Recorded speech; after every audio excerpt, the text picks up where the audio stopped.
नमस्कार दोस्तों, स्वागत है आपका आपके channel Vikas E Mitra help and technical support channel में।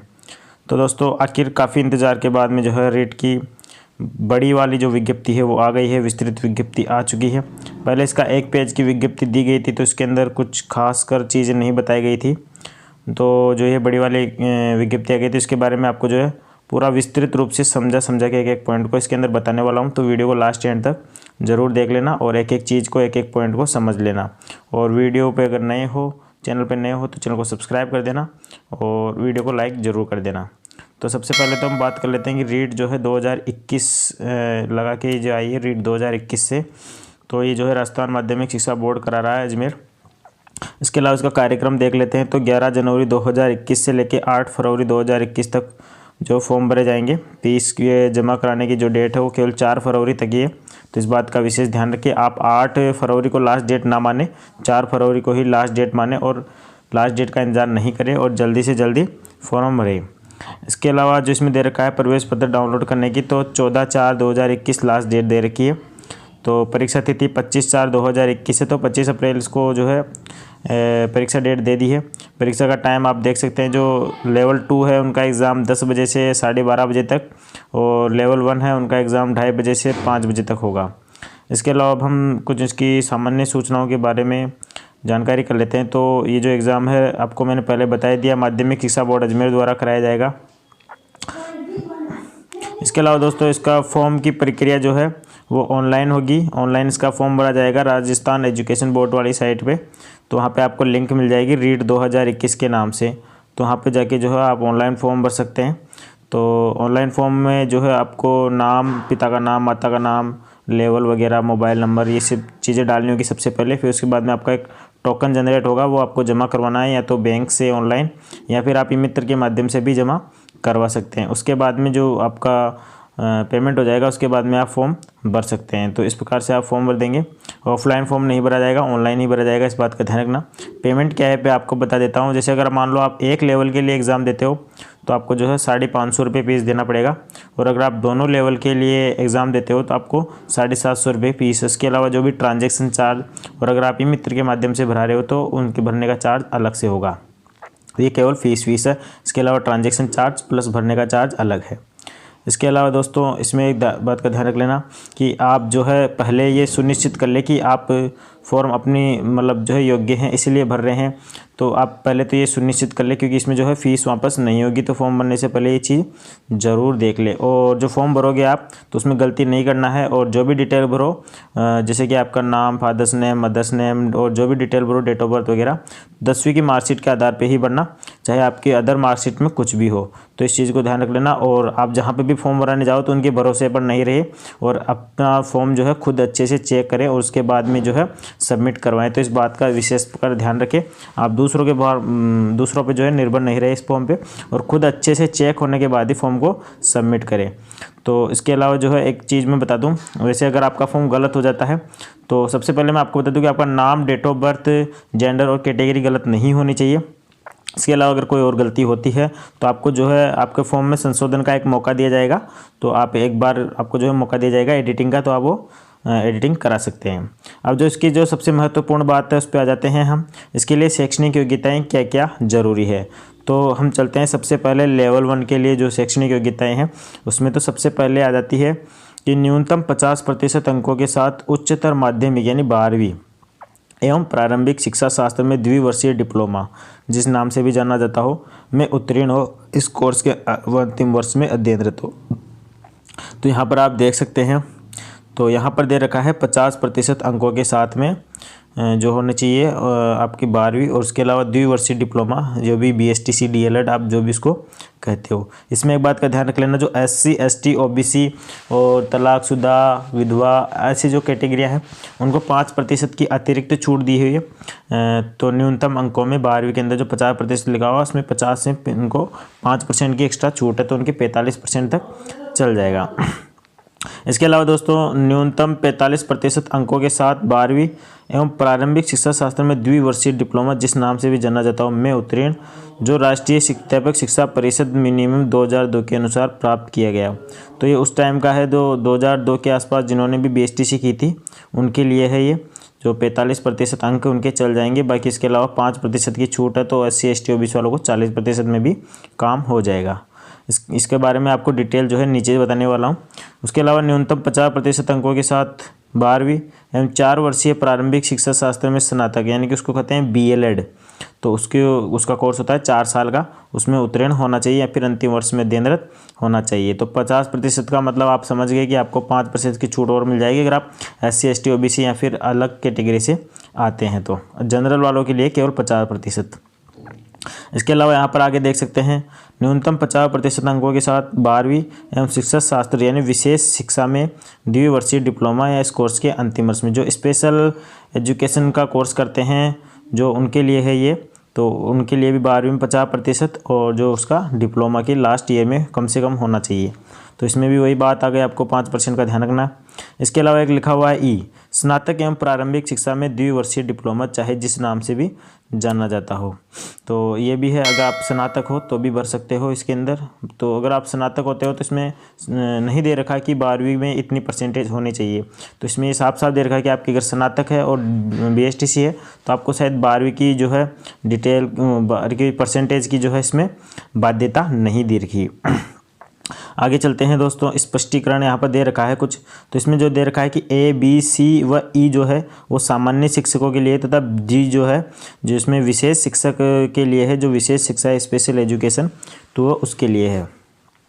आगे हम बात करते हैं द्वितीय लेवल के लिए। तो उसमें जो है सबसे पहला पॉइंट है, सबसे महत्वपूर्ण पॉइंट जिन पे जो है लोगों का ध्यान नहीं जाता है, तो मैं आपको इम्पोर्टेंट चीज़ बता देता हूँ। स्नातक और प्रारंभिक शिक्षा में द्विवर्षीय डिप्लोमा जिस नाम से भी जाना जाता हो में उत्तीर्ण।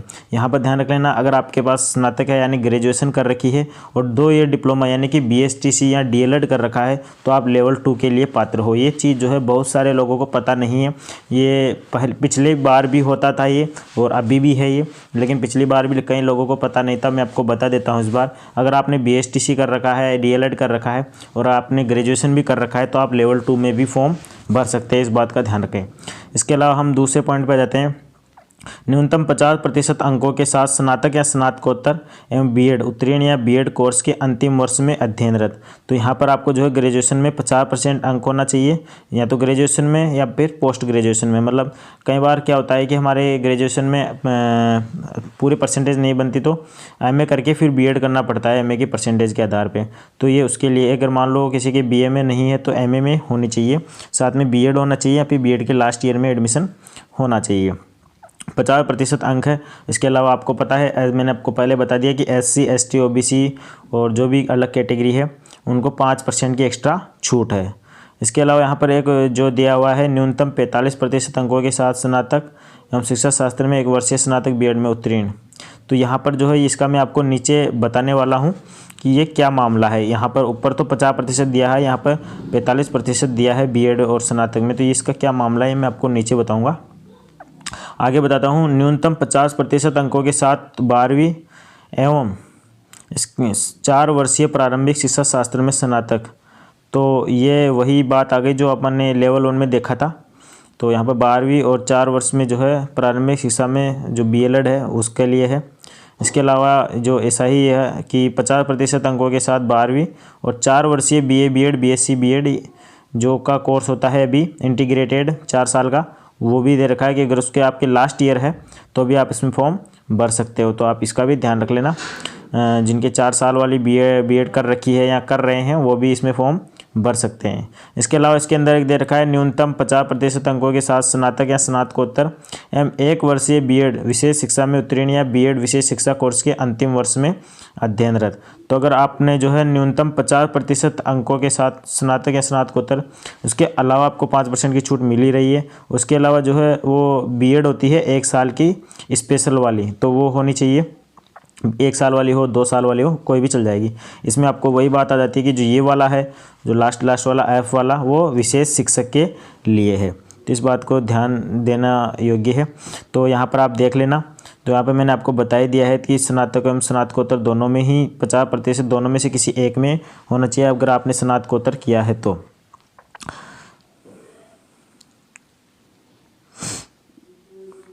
अब यहाँ पर आगे चलते हैं हम। तो यहाँ पर आप देख सकते हैं इस कोर्स के बारे में दिया हुआ है, अध्यापक शिक्षा शास्त्र में डिप्लोमा या डिग्री पाठ्यक्रम।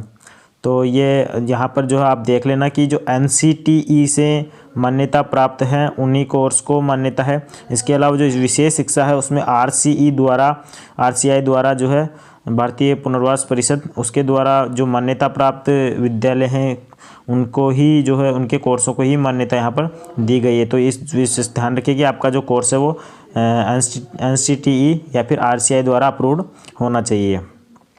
इसके अलावा दोस्तों यहाँ पर एक बात का ध्यान रखना, जिसने D.Ed विशेष शिक्षा अथवा B.Ed विशेष शिक्षा उत्तीर्ण की हो, नियुक्ति के बाद प्रारंभिक शिक्षा में राष्ट्रीय अध्यापक शिक्षा परिषद द्वारा प्रदत्त 6 महीने का विशेष प्रशिक्षण प्राप्त करना होगा। तो इनको एक ब्रिज कोर्स करना पड़ेगा 6 महीने का, अगर ये विशेष शिक्षा वाले नौकरी लगते हैं तो।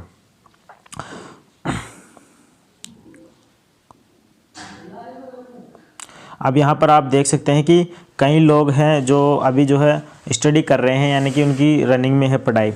तो वो उनका जो है ये क्वेश्चन है सबसे मेन कि क्या हम एलिजिबल हैं। कुछ लोग फर्स्ट ईयर में हैं, कुछ लोग सेकंड ईयर में हैं, तो वो कंफ्यूज है कि वो एलिजिबल है या नहीं है। तो मैं आपको बता दूं कि यहाँ पर जो है एक सरकार ने लिखा हुआ है कि उपरोक्त अध्ययनरत विद्यार्थी राज्य सरकार द्वारा भर्ती के लिए तभी पात्र होंगे जबकि उन्होंने उपरोक्त शिक्षक प्रशिक्षण कोर्स रीट 2021 परीक्षा का परिणाम जारी होने तक उत्तीर्ण कर लिया हो। यानी कि आप रीट का एग्ज़ाम देंगे 25 अप्रैल को, कोई दिक्कत नहीं है, आपका रिजल्ट नहीं आया है, लेकिन जब रीट का रिजल्ट आएगा उससे पहले आपको जो है आपका जो फाइनल एग्ज़ाम है उसका रिजल्ट आ जाना चाहिए।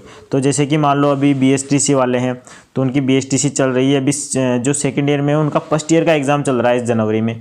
तो उनको क्या है कि उनका जो एग्ज़ाम होगा सेकेंड ईयर का कब होगा पता नहीं, जुलाई अगस्त तक होगा। उसके बाद में उनका रिज़ल्ट आ जाएगा अक्टूबर नवंबर तक आएगा। तो ये कामना करनी पड़ेगी तब तक रीट का रिज़ल्ट ना आए, तब जाके उनको जो है इसके लिए योग्य माना जाएगा। तो इस बात का ध्यान रखें। और जो अभी B.Ed सेकेंड ईयर में है हमारे हिसाब से उनका तो काम हो जाएगा, तो उनको तो दिक्कत वाली बात नहीं, उनका मई जून में एग्ज़ाम हो जाएगा और जुलाई तक जो है उनका रिज़ल्ट आ जाएगा। तो उनको ज़्यादा टेंशन लेने की ज़रूरत है, जुलाई तक ही इसका रिज़ल्ट आ पाएगा रीट का। तो यहाँ पर इस बात का ध्यान रखना होगा।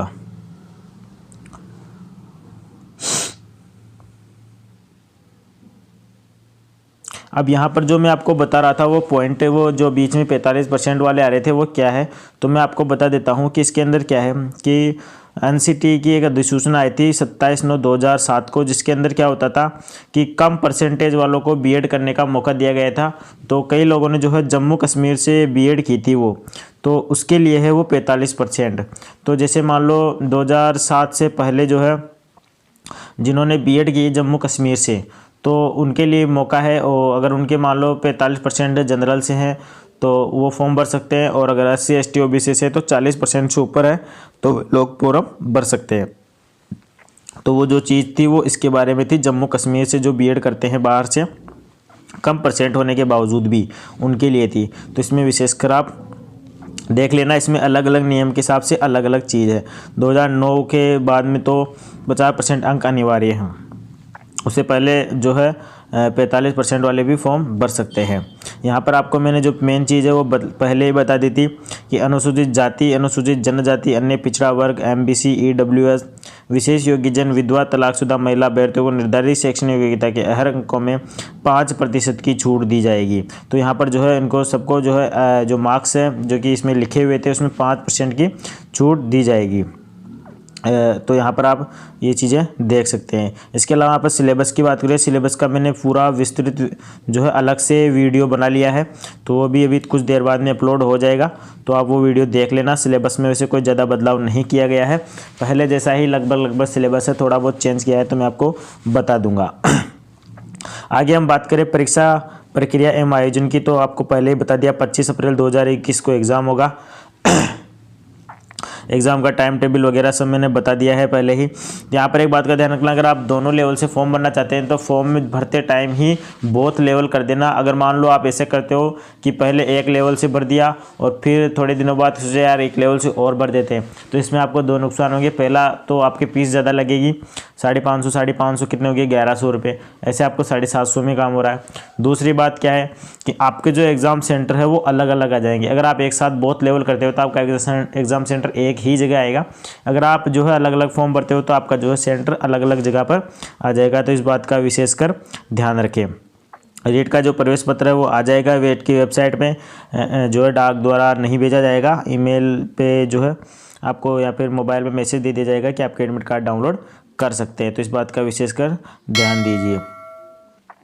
बाकी जो है ये एग्ज़ाम टाइम की बातें हैं तो ये अभी आपके काम की नहीं है।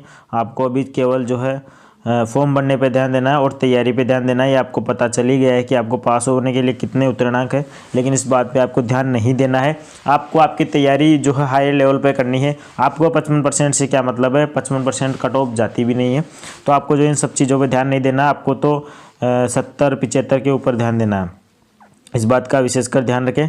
तो ये जो चीज़ें हैं आपको मैंने बता दी है। परीक्षा फॉर्म भरने में विशेष सावधानी बरतें तो ताकि कोई गलती ना हो, और अपना फॉर्म जो है खुद ही चेक करें ताकि किसी प्रकार की आपको जो है परेशानी नहीं आए। आशा करता हूँ आपको ये विज्ञप्ति अच्छे से समझ में आ गई होगी। फिर भी अगर आपका कोई सवाल है, प्रश्न है, तो आप जो है कमेंट में मुझसे पूछ सकते हैं। आशा करता हूँ आपको वीडियो अच्छा लगा होगा, जानकारी अच्छी लगी होगी। वीडियो अच्छा लगा तो वीडियो को लाइक कर देना, शेयर कर देना, और चैनल पर नए हो तो चैनल को सब्सक्राइब जरूर कर देना। Thank you friends.